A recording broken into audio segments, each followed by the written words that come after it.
বক্তা বক্তব্য আমরা শুনলাম দীর্ঘ সময় ধরে, রাত অনেক হয়েছে, তাই আমি দুই একটি কথা বলেই আমি আমার বক্তব্য শেষ করব। সম্মানিত উপস্থিতি, আপনারা জানেন মাননীয় প্রধানমন্ত্রী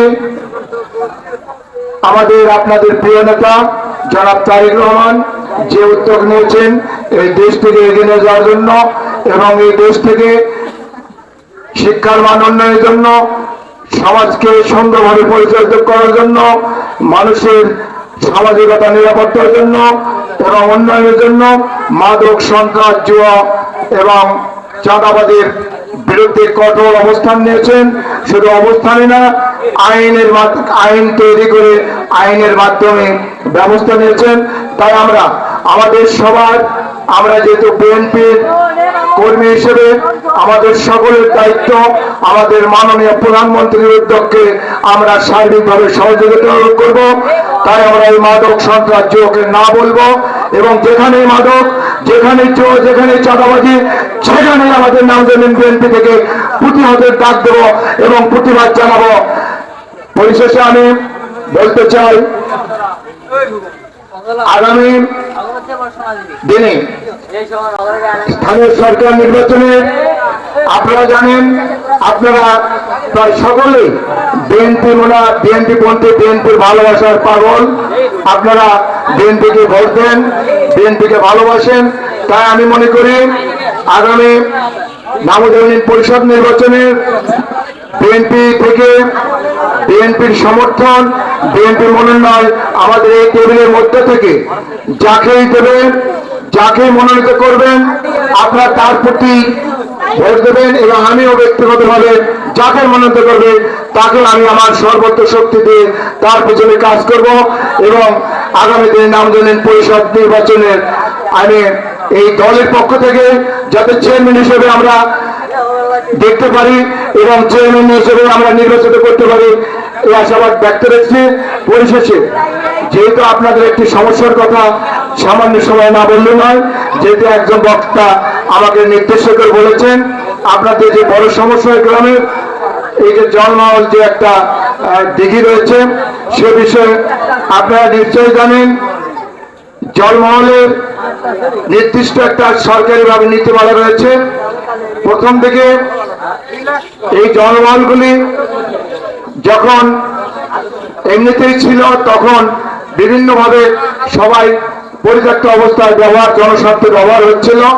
পরবর্তীতে 1999 সালে যখন যুব উন্নয়ন সমিতির মাধ্যমে ডাক হয়, তখন থেকে উপজেলা নির্বাহী অফিসার কর্তৃক ইজারা গ্রহণ করা হয়।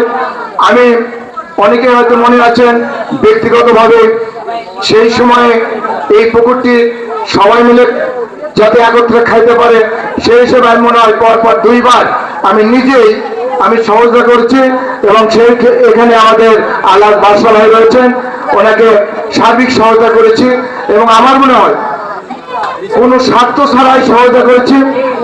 এই মুরব্বী তেনাদেরকে এই গ্রাম থেকে একটি কমিটি করে দেওয়া হয়েছিল। পরবর্তীতে দীর্ঘদিন তারা একত্রভাবে মিলেমিশে এই জলমহল ভোগ দখল করেছে এবং পাশাপাশি মসজিদের উন্নয়ন করেছে। পরে দেখা গেল এই ব্রিটিশ আওয়ামী লীগ সরকার আসার পর থেকে এই জলমহলে যেখানে স্বার্থের যাওয়ার জন্য শুরু হইল, তখন থেকে আপনারা জানেন আমাদের বিএনপি রাষ্ট্র ক্ষমতার বাইরে ছিল। তখন এই দ্বন্দ্বের একজন বক্তার মুখে আপনারা শুনলেন দ্বন্দ্ব সৃষ্টি হয়েছে।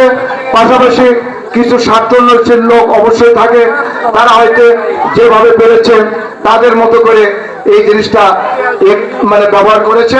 তো আমি মনে করি আপনাদেরকে এটুকু আশ্বস্ত করতে চাই, আগামী দিনে যেহেতু স্থানীয় সরকার নির্বাচন আমাদের ইউনিয়ন বিএনপির মধ্য থেকে অবশ্যই আমি বিশ্বাস করি আমরা চেয়ারম্যান নির্বাচিত করতে পারবো।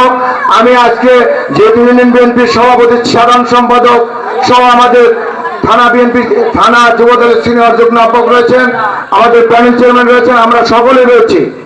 অবশ্যই আপনাদের এই প্রাণের দাবি, এই বিষয়ে আমি প্রথমে দাবি করব যাতে আমাদের সম্মানিত মাননীয় সংসদ সদস্য এমপি মহোদয়কে নিয়ে আমাদের প্রিয় নেতা বগুড়া সদর উপজেলা বিএনপির সভাপতি রুবেল ভাইকে নিয়ে আপনারা এই গ্রামের এই প্রিয় দাবি, এই বিষয়ে আপনারা অবশ্যই সহায়তা করবেন এবং আপনার আমাদের মধ্য থেকে চেয়ারম্যান নির্বাচিত হলে যাতে এই অবহেলিত এই ধর্মপুর গ্রামের সুন্দরভাবে সার্বিক উন্নয়ন হয়, আমি এই আশাবাদ ব্যক্ত রেখে সকলের সুস্বাস্থ্য দীর্ঘায়ু কামনা করে আমি আমার সংক্ষিপ্ত বক্তব্য এখানে শেষ করছি।